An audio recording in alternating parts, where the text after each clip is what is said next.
Montana Territory, November 1887. Nobody noticed what was happening in that cabin from the outside. It looked like every other homestead along Bitterroot Creek. Weathered pine logs, a stone chimney leaking thin smoke, a small woodshed leaning against the north wall. But beneath the floorboards, something unusual was taking shape, something that would challenge everything. The settlement thought they knew about surviving winter at 6,000 feet. By the time anyone understood what Sarah Hutchkins had built, it was already too late to laugh. This is the story of a quiet innovation, born not from genius, but from necessity. A solution so simple that experienced builders dismissed it. So practical that it became invisible, and so effective that when the coldest winter in 40 years arrived, it separated survival from catastrophe. If you want to learn one frontier technique every week that actually worked, when lives depended on it, subscribe now.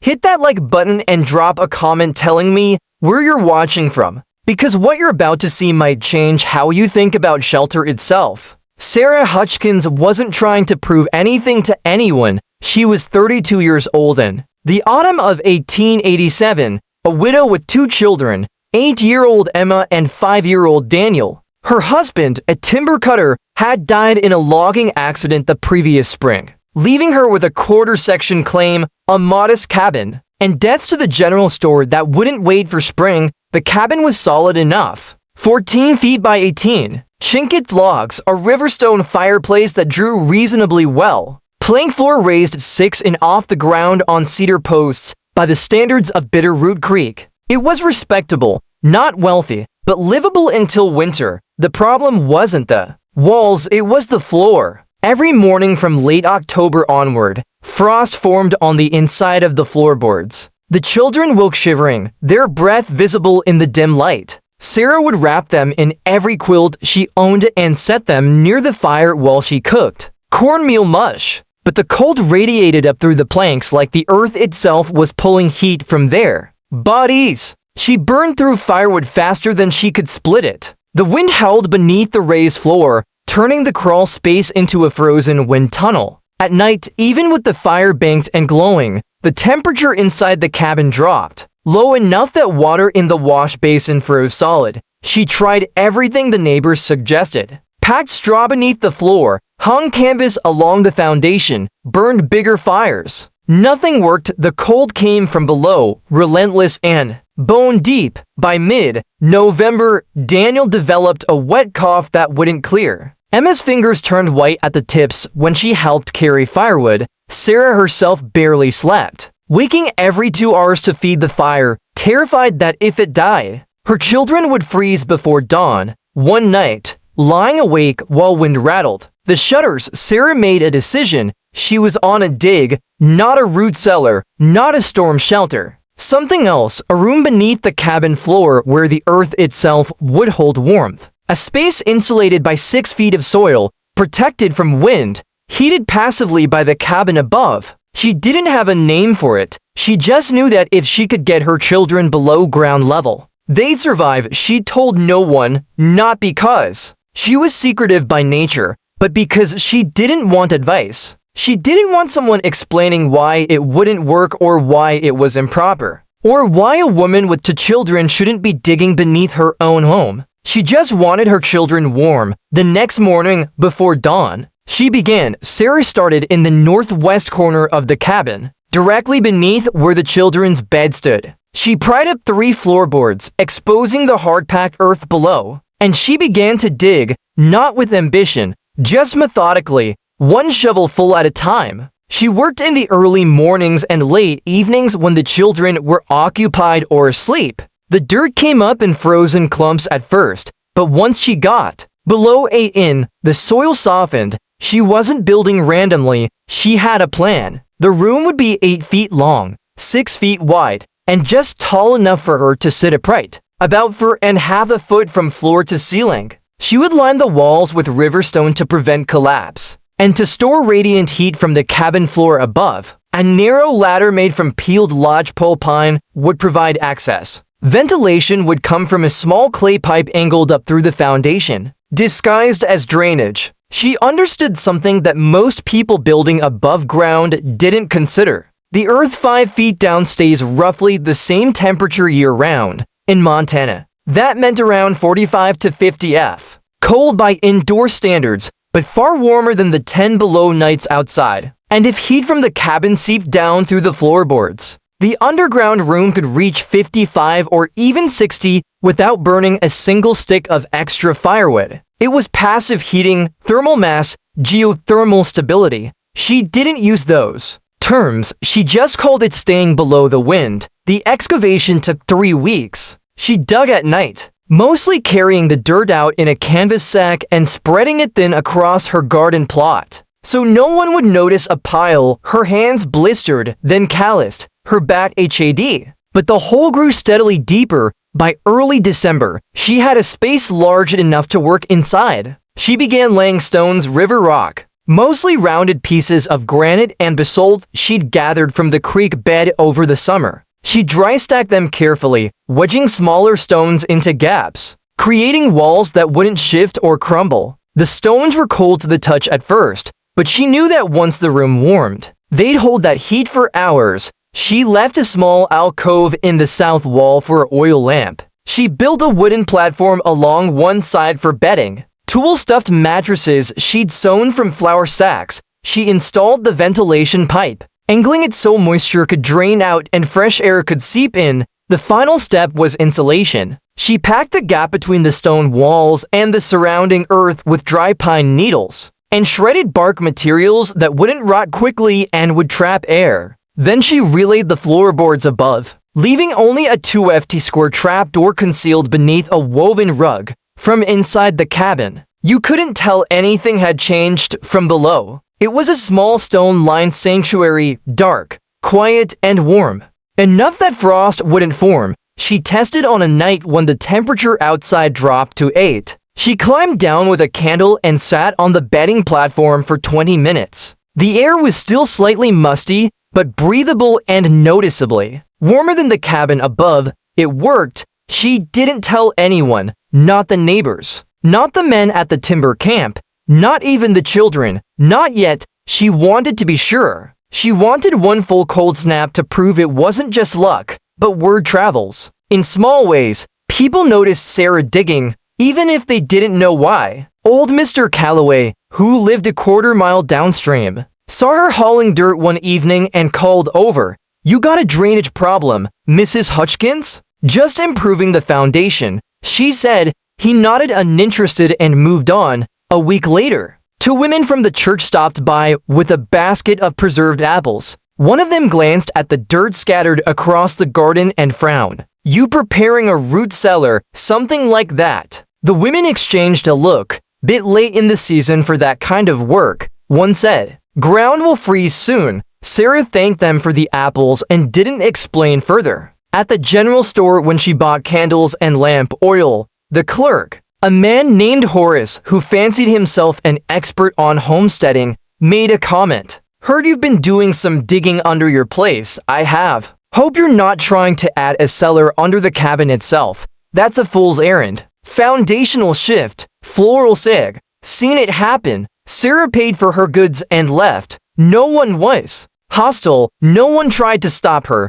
but the tone was clear. What she was doing seemed odd, unnecessary, maybe even a little desperate. Women didn't dig under their cabins. People built out, not down, and if you needed more space, you added a lean-to or waited for spring. Digging beneath a cabin sounded like something a person did when they didn't know better. Jacob Stern, a carpenter who'd built half the structures in this settlement, happened by one afternoon while Sarah was reinforcing the trapdoor. He watched for a moment, then shook his head. "You making a hiding spot for something? Is sleeping space," Sarah said. Evenly, he laughed, not meanly, but dismissively. "Sleeping underground like a prairie dog." He shook his head again. "Cold rises, Mrs. Hutchkins. He don't go down. You're working against nature." She didn't argue. She just kept hammering. Jacob walked away muttering something about women and ideas. By mid-December, a few people in the settlement had heard about Sarah's hole.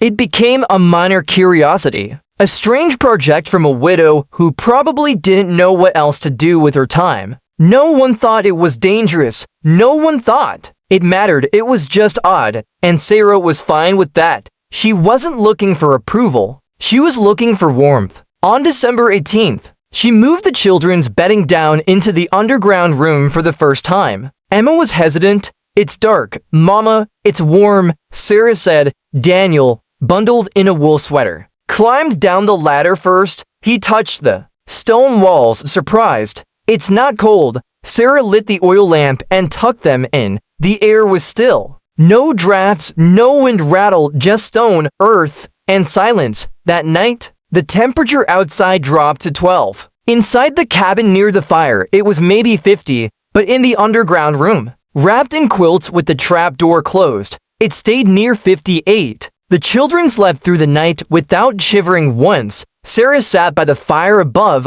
listening to the wind, and allowed herself a small, tired smile. It worked, but winter was just beginning. The storm arrived on January 11, 1888. It started as light snow in the morning. Nothing unusual for Montana in midwinter. By afternoon, the wind picked up, driving the flakes horizontal across the valley. By evening, visibility dropped to less than 20 feet, and by midnight, the temperature had fallen to 6 below zero. It kept falling. By the second day, it was 18 below. By the third day, 24 below. The wind howled out of the north at 30 miles per hour, creating a wind chill that made exposed skin freeze in under a minute. Snow piled for feet deep against the north walls of every cabin in the settlement. Drifts climbed to the roof lines. It was the kind of storm people talked about for the rest of their lives. Firewood, which had been abundant in the fall, was now buried or frozen solid. Men who'd stacked green wood outside found it wouldn't light. The logs were too cold,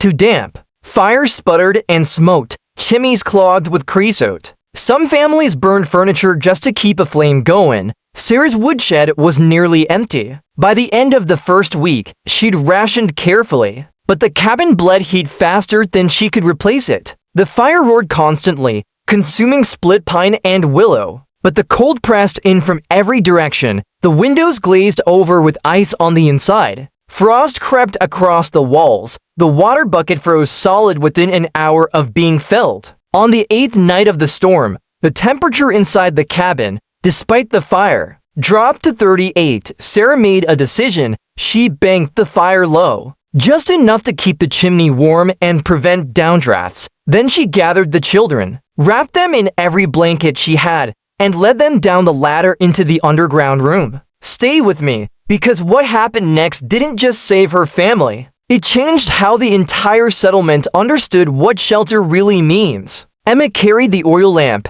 Daniel clung to his mother's skirt. They descended into the dark stone lined space, and Sarah pulled the trap door shut above them. Immediately the wind noise stopped. The underground room was dim, lit only by the single oil lamp, but it was still, completely still. No drafts, no rattling shutters, no ice forming on the walls. Sarah checked the thermometer she'd hung on the stone wall, a small instrument she'd bought for 50 cents at the store. 53 outside. It was 26 below zero with wind inside the cabin above. It was 38, but here, 5 feet underground with nothing but earth and stone around them, it was 53. She tucked the children into the bedding platform. They didn't shiver. They didn't complain. Daniel fell asleep within minutes, his breath steady and calm. Emma read quietly by lamplight, her fingers steady enough to turn pages without trembling. Sarah sat on the edge of the platform and listened to the silence. The storm raged for another 4 days.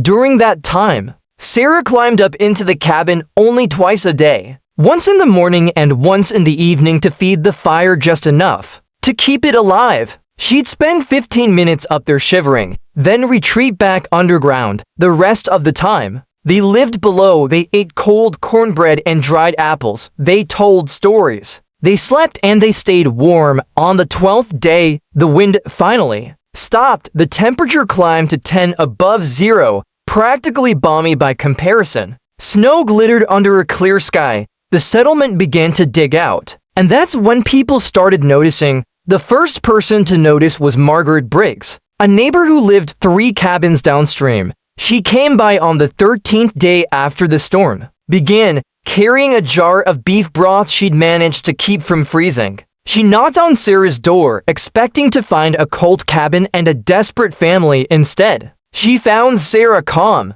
the children playing quietly near a low fire, and the cabin noticeably warmer than her own. "How much wood have you burnt?" Margaret asked, glancing at the nearly empty woodshed outside. "Less than I expected," Sarah said. Margaret frowned. Her own family had burned through 2 cords trying to keep their cabin livable. Her husband had frostbite on 3 fingers. Her youngest son had developed chilblains so severe he couldn't walk without crying. "Your children look well," Margaret said, studying Emma and Daniel. Their cheeks were pink, their hands weren't chapped. They didn't have the gray, exhausted look that most children in the settlement had developed. "After 12 days of brutal cold, we managed," Sarah said. Margaret left, confused. 2 days later, Jacob Stern, the carpenter who mocked Sarah's digging, stopped by to check on her. He expected to find her struggling. Instead, he found her splitting kindling outside,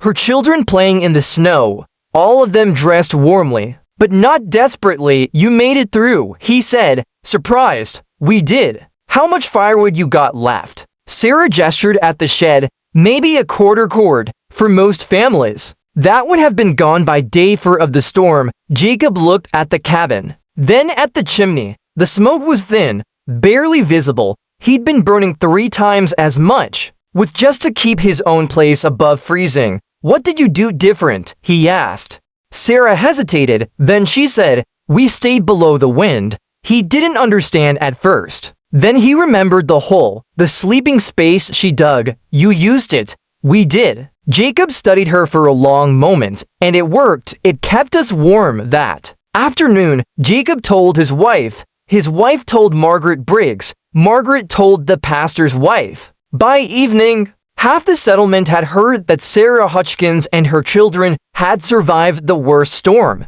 in memory by sleeping underground. The next morning, Horace from a general store came by, not to sell anything, just to see. "Can I ask you something, Mrs. Hutchkins?" "Of course. How warm was it down there?" Sarah thought for a moment. 53 most nights. Horace blinked. His cabin, even with a roaring fire, had barely reached 45 during the worst of the storm. "And you didn't burn extra wood." "I banked the fire low, just enough to keep the chimney warm. And the cold didn't come up from the ground." "No, the earth held the warmth." Horace left without another word, but 2 days later, he was back with a notebook asking technical questions. How deep did she dig? What kind of stone? How did she ventilate it? How thick were the walls? Sarah answered. Patiently, she showed him the trapdoor, the ladder, the stone lining. She explained how the earth 5 feet down stayed stable in temperature, how the stone absorbed radiant heat from the cabin floor above,